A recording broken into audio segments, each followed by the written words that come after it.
Morning students, this is Vaishali Dubey from district Chinwara, and once again I am here with you with a new topic, revision exercise of lesson number 1 to lesson number 9 of 10th general English workbook The Spring Blossom।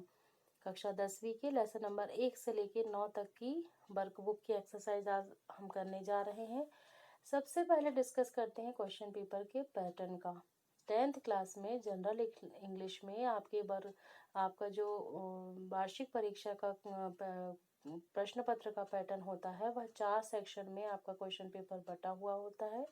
Section A reading section, section B writing section, section C grammatical based portion and section D जो होता है वह आपका text book plus supplementary reader book means work book में से questions उसमें पूछे जाते हैं। सेक्शन ए रीडिंग सेक्शन में आपके 3 पैसेज आते हैं। उन 3 पैसेजेस में जनरली वे अनसीन पैसेज होते हैं, बट उनमें से कभी कभी कॉम्प्रहेंशन बेस्ड क्वेश्चन के फॉर्म में आपकी वर्कबुक में जो पैसेज दिए हुए हैं उनमें से ही कोई एक पैसेज फुल आपको पूछा जा सकता है, जिसमें 5 मार्क्स होते हैं। आपका जो फर्स्ट सेक्शन ए होता है 3 पैसेज उसमें आते हैं और 5 मार्क्स के 3 क्वेश्चंस उसमें होते हैं। उसमें से कोई एक आपकी वर्कबुक में से पैसेज हो सकता है। सिमिलरली आपके सेक्शन डी में टेक्स्ट बुक से क्वेश्चन के साथ साथ आपकी जो वर्कबुक है उसमें से 15 नंबर के क्वेश्चंस आते हैं। लगभग 5 क्वेश्चन जो होते हैं वे आपके टेक्स्ट बुक में से पूछे जाते हैं। इस तरह से आपकी 15 प्लस सेक्शन ए के 5 मार्क्स जोड़ करके 20 नंबर का आपका टेक्स्ट बुक में से प्रश्न आता है, जो आपके मार्क्स को स्कोर भी कर सकता है। यदि आप उन्हें समझ लें, याद कर लें, तो आप परीक्षा में और बेहतर अंक पा सकते हैं। सबसे पहले हम उन पैसेज की प्रैक्टिस करते हैं जो आपकी वर्कबुक में से सेक्शन ए में आ सकते हैं। यहाँ पर एग्जाम्पल के फॉर्म में एक हमने पैसेज लिया है जो आपकी वर्कबुक के पेज नंबर 6 पे है। लेसन नंबर 2 में से ये पैसेज लिए हैं। क्वेश्चन कुछ इस तरीके से आता है, read the following passage carefully and answer the following questions. नीचे के प्रश्न को ध्यान से पढ़िए और प्रश्नों के उत्तर दीजिए। 5 मार्क्स का क्वेश्चन होगा। पैसेज है, prevention is better than cure, रोकथाम इलाज से बेहतर है। And it is recognized that the only way to get rid of malaria completely is to get rid of mosquitoes which cause it, means, और यह माना जाता है कि मलेरिया से पूरी तरह से छुटकारा पाने का एकमात्र तरीका है मच्छरों से छुटकारा पाना, जो इसका कारण है। Malaria is always associated with dam and mercy land. Malaria जो होता है वह जुड़ा हुआ है गीले और दलदली क्षेत्रों से। This is not because the land is damp, इसका मतलब यह नहीं कि जगह गीली है, but because the stagnant water is the breeding place of the mosquito. नहीं, जबकि जो वहाँ का स्टैग्नेंट मीन्स रुका हुआ पानी वह होता है, वह प्रजनन स्थल होता है मच्छरों का, breeding place, which begins its life as larva living in the water, जो अपनी लाइफ को शुरू करते हैं लार्वा के रूप में जो पानी में होते हैं। Malaria does not frequently occur in dry desert countries, malaria जो होता है अक्सर नहीं होता सूखे और रेगिस्तानी देशों में। Because mosquitoes can not breed there, क्योंकि वहाँ पे मच्छर नहीं पनप पाते। The only way to destroy mosquitoes is to prevent their breeding in the stagnant water। एक ही एक तरीका है मच्छरों को डिस्ट्रॉय करने का, उन्हें उनके ब्रीडिंग प्लेस में उन्हें पनपने ना दिया जाए, यानी रुके हुए पानी में। This can be done by draining all Pond's and pools, सभी जो तालाब है और कुंड है इनके पानी को बहा करके ऐसा किया जा सकता है, स्टैग्नेंट वाटर जहाँ पर होता है। And by keeping them covered in the breeding season, या उन जगहों को ढक करके जब ब्रीडिंग सीजन होता है, मतलब जब मच्छरों के पनपने का सीजन होता है उस समय, with a thin layer of kerosene oil, जिसे उन प्लेसेस को, उन पानी को जो है पतली केरोसिन ऑयल यानी मिट्टी के तेल की परत से ढक दिया जाए। विच by developing the larva of air kills them, जो उन्हें हवा के लार्वा से मारने में मदद करता है। तो बच्चों ये आपकी एक पैसेज हुआ। अब इस पैसेज से क्वेश्चंस कैसे आएंगे एग्जाम में ये देखेंगे। Question 1, in which place does malaria occur most, किन जगहों पे मलेरिया ज़्यादा होता है। Answer here is malaria is always associated with damp and marshland, malaria हमेशा अक्सर जुड़ा हुआ है नम और दलदली क्षेत्रों से। Question 2, how does the mosquito begin its life, मच्छर कैसे अपनी जीवन शुरू करते हैं। A mosquito begins its life as a larva, एक लार्वा के रूप में अपनी लाइफ को वे शुरू करते हैं। Question 3, in what places malaria does not occur, किन जगहों पे मलेरिया नहीं होता। Malaria does not occur in dry desert countries, malaria नहीं होता सूखे और रेगिस्तानी देशों में। Question 4, the dash is the breeding place of the mosquito, यहाँ ऑप्शन दिए हुए हैं। Flowing water, dry and desert, stagnant water, none of these. Khalistan में पूछा गया है कि खालिस्तान ब्रीडिंग प्लेस है, मतलब प्रजनन का स्थान है मच्छरों के। हमने पैसेज में देखा था स्टैग्नेंट वाटर, रुका हुआ पानी। ऑप्शन फिल करेंगे, the stagnant water is the breeding place of the mosquito, रुका हुआ पानी है प्रजनन स्थल मच्छरों का। Question 5, malaria does not occur in dash countries. Question 3 में आपने ऊपर देख रहे हैं malaria does not occur in dry desert countries, option आएगा dry desert. Lesson number 1, workbook के पेज नंबर 2 पे आपकी एक पोयम है। I woke before dash dash dash dash dash round the lawn, यहाँ एक बड़ी ही सुंदर कविता है। इस कविता में एक बच्चा जो है अपनी खुशी का वर्णन कर रहा है और वह पूरे दिन से लेकर शाम तक और रात से लेकर फिर सुबह तक की अपनी दिन भर की एक्टिविटी को कविता के माध्यम से उसमें कवि ने प्रस्तुत किए हैं। बच्चा कह रहा है कि मैं सुबह जल्दी उठ जाता हूँ और फ्रेश होता, सुबह जल्दी उठ कर के मैं इतना फ्रेश होता हूँ कि मैं दिन भर बहुत खुश रहता हूँ, खेलता हूँ, और जब सूरज ढल जाता है तो मैं नरम बिस्तर पर सोता हूँ और वहाँ मुझे बहुत गहरी नींद आती है। और सुबह जब मैं उठता हूँ तो जो लाइलक्स यानी बकाइन के पेड़ के चारों ओर घास के मैदान में, लॉन में मैं गीतों को गाते हुए सुनता हूँ। इस तरीके की कविता है। फर्स्ट क्वेश्चन इसमें क्या बनेगा। First question here is why was the boy happy all the day, बच्चा क्यों खुश था पूरे दिन। Answer is he was happy because he woke before the morning, वह खुश था क्योंकि वह जल्दी उठता था सुबह। That is he woke up early, मतलब वह सुबह जल्दी उठता था। Question 2, what did the boy find when he woke up, बच्चे ने क्या पाया जब वह जागा। The boy hear the thrushes singing in the lilacs round the lawn when he woke up, वह जब जागा तब उसने लाइलेक्स यानी बकाइन के पेड़ के चारों ओर घास के मैदान में गीत गाते हुए सुना। फ्रॉम लेसन नंबर 3, इसमें एक पैसेज दिया हुआ है। इस पैसेज में जो आपको यह वर्कबुक के पेज नंबर 11 पे ये पैसेज आपको देखने को मिल सकता है। इस पैसेज से क्वेश्चन आएंगे। सबसे पहले हम पैसेज का एक समरी आपको डिस्कस करना चाहेंगे। A warrior king dash dash dash placed in her care, इसकी स्टोरी कुछ इस तरीके से है कि जो एक राजा होता है वह एक देश में आक्रमण करने के लिए अपनी बहुत भारी भयंकर फॉर्मिडेबल आर्मी को लेकर के जाता है और अचानक सड़क पर उसको 2 बच्चे लिए हुए महिला दिखती है और राजा देखता है कि महिला जो है इस भयंकर सेना को आते देख एक बच्चे को गोद में उठा करके सेना से बचाते हुए दूर ले जाती है, जबकि एक बच्चा वहीं छूट जाता है। राजा इस बात को जानकर के बहुत आश्चर्य होते हैं और वो अपने सैनिकों से उस महिला को बुलवाते हैं और पूछते हैं कि तुमने ऐसा क्यों किया, एक बच्चे को क्यों लिया और दूसरे को क्यों छोड़ा।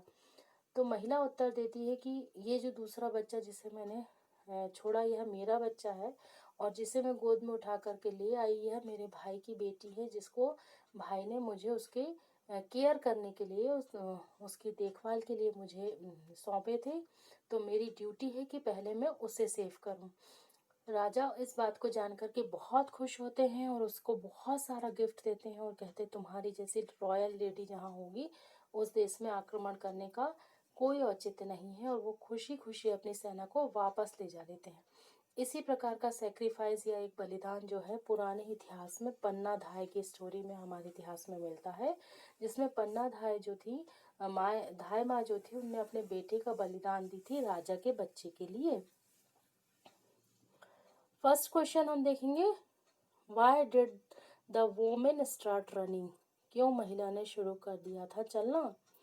Answer, she started running because she saw the formidable army and she panicked, क्योंकि उसने देखा था एक भयंकर आती हुई सेना को और वह घबरा गई। Question 2, what was the king curious to know, किस बात को जानने के लिए जो है उत्सुक थे राजा। The king was curious to know who those children were and why the woman picked one and left other to its fate. राजा यह जानने को उत्सुक थे कि वे दो कौन थे, वे बच्चे कौन थे और क्यों महिला ने एक को अपने साथ उठाया और दूसरे को उसके भाग्य पर वहीं छोड़ा।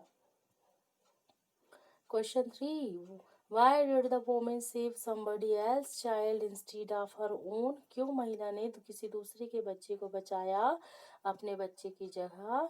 The woman saved somebody else's child instead of her own because her brother had placed his daughter in her care, क्योंकि उसके भाई ने उसकी पुत्री को उसके केयर यानी देखभाल के लिए उसके पास छोड़ रखा था, इसलिए उसने उसे सेव करना ज़्यादा ज़रूरी समझा। Question 4, why did Pannadhai sacrifice her son, क्यों पन्नाधाय ने बलिदान दिया था अपने पुत्र का। She sacrificed her son to save the royal son, राजा के रॉयल सन यानी प्रिंस को बचाने के लिए या राजा के बेटे को बचाने के लिए पन्नाधाय ने अपने बेटे का सेक्रीफाइस किया था। Who has been placed in her care, जिसे उसकी देखभाल के लिए उसके पास सौंपा गया था। लेसन नंबर 4, वर्कबुक के पेज नंबर 19 पर एक पोयम है, उस पोयम की एक्सरसाइज देखेंगे। ये आप पोयम पेज नंबर 19 पे ज़रूर देखें, थोड़े से अटपटे शब्दों वाली यह एक पोयम है। इस पोयम में एक बच्चे की बात समझाई गई है, साथ में उसमें कुछ शब्दों के साथ में पोयम कही गई है। Faster than fairies and dash dash dash gone forever, इसमें समझाया गया है,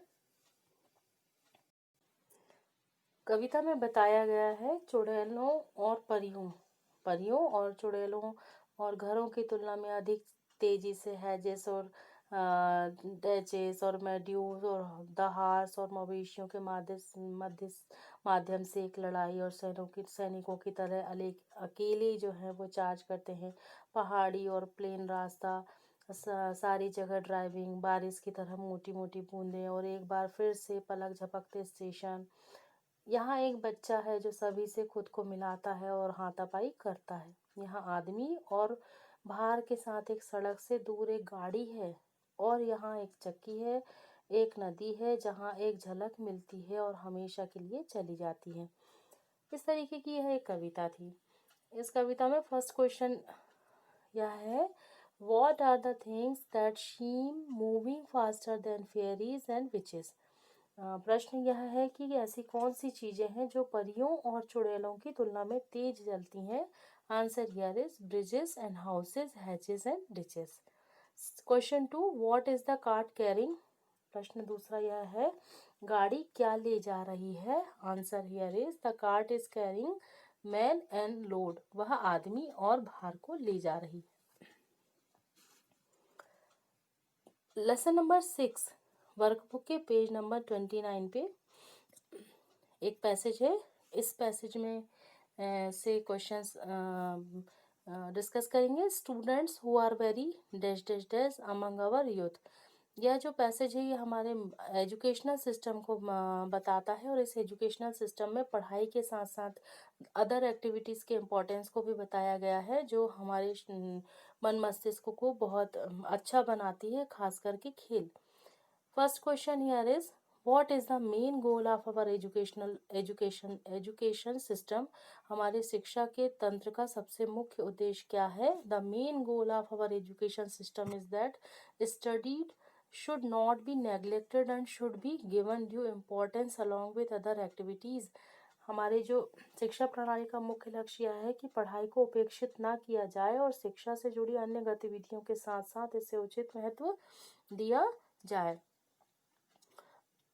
Connected with education, each type of activity has its own place in our daily routine. Her activity का अपना खुद का स्थान होता है हमारे प्रतिदिन के रूटीन में. Student should be both academically sound and physically fit. Students यानी विद्यार्थियों को होना चाहिए शैक्षणिक रूप से उच्च और शारीरिक रूप से स्वस्थ. Question 2, which qualities can be acquired through playing games? क्या क्वालिटीज जो होती हैं वे प्राप्त किए जा सकते हैं गेम्स के through? It creates team spirit, यह जो है टीम की भावना पैदा करती है. Makes the sportsman healthy and vigorous, और यह जो स्पोर्ट्समैन होता है यानी खिलाड़ी उसे स्वस्थ और फुर्तीला बनाती है.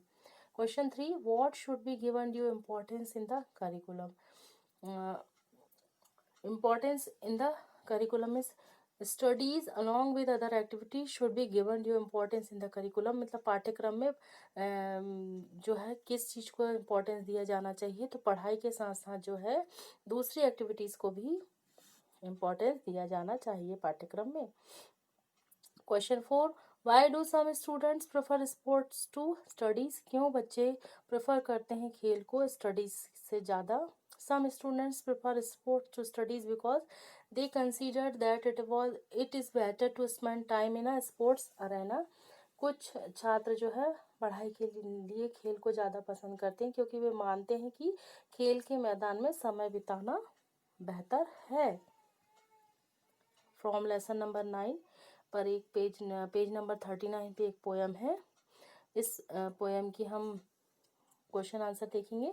The friendly cow dash dash dash meadow flowers. यहाँ पर एक कवि ने लाल सफ़ेद लाल रंग की गाय का वर्णन किया है कि वह हमें दूध घी और मलाई खाने को देती है. वह घास के मैदानों पर चलती है और फूलों को फलों को खाती है. इस प्रकार का वर्णन इस कविता में कुछ किया गया है. First question, what does the poet get from the cow? कवि क्या प्राप्त करते हैं गाय से? Answer, the poet gets cream from the cow. कवि प्राप्त करते हैं मलाई गाय से. Question 2, how is the cow useful for us? किस प्रकार गाय हमारे लिए उपयोगी है? Cow is useful for us because she gives us milk. क्योंकि वह हमें दूध, क्रीम एंड घी नॉस कहते हैं, जिसे वह हमें दूध, क्रीम यानी मलाई, घी यानी घी तो आप जानते हैं ये प्रदान करते हैं. हर डंग इज़ यूज़फुल. इसका जो डंग यानी गोबर से बने हुए जो उपले होते हैं फॉर कुकिंग, भोजन बनाने के लिए इनका प्रयोग किया जाता है. एंड मेन्योर इन फील्ड्स, और यह खेतों को भी उपजाऊ बनाते हैं. Her urine is a kind of medicine, और उसकी जो यूरिन यानी पेशाब होती है वह एक प्रकार की दवा होती है. लेसन नंबर 8 वर्कबुक के पेज नंबर 43 पे आपको एक फिर से पैसेज मिलेगा. उस पैसेज के कोई एक्सरसाइज करेंगे. Modern etiquette is an art dash dash dash for discussion. Etiquette का मीन्स होता है शिष्टाचार. इस शिष्टाचार पर यहाँ पर पैसेज डिस्क्राइब किया गया है. First question here is, what is the first requirement of good etiquette? एक अच्छे शिष्टाचार की पहली आवश्यकता क्या है? Answer is, the first requirement of good etiquette is a pleasing personality in tune with time. अच्छे शिष्टाचार की पहली आवश्यकता जो है आकर्षक व्यक्तित्व है जिसमें समय के साथ अच्छी ट्यून शामिल है. Second question, what does modern etiquette include? आधुनिक शिष्टाचार में क्या शामिल है? Modern etiquette is an art, यह एक कला है. आधुनिक शिष्टाचार एक कला है. The first requirement of good etiquette is a pleasing personality.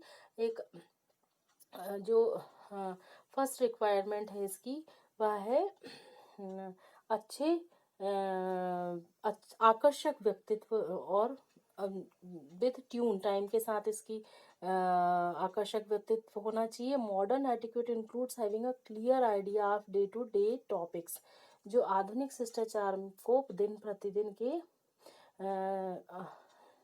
स्पष्ट विचार में ये शामिल है। And happening in the society or in the community in which one live, और आज के विषय और समाज में होने वाली घटनाएं जो उस संप्रदाय में होती हैं जिसमें कोई रहता है। स्टूडेंट्स, यह आपका पैसेज यहाँ पे कंप्लीट हुआ। आई होप आपको यह वीडियो पसंद आया होगा। Thank you for watching. Have a nice day.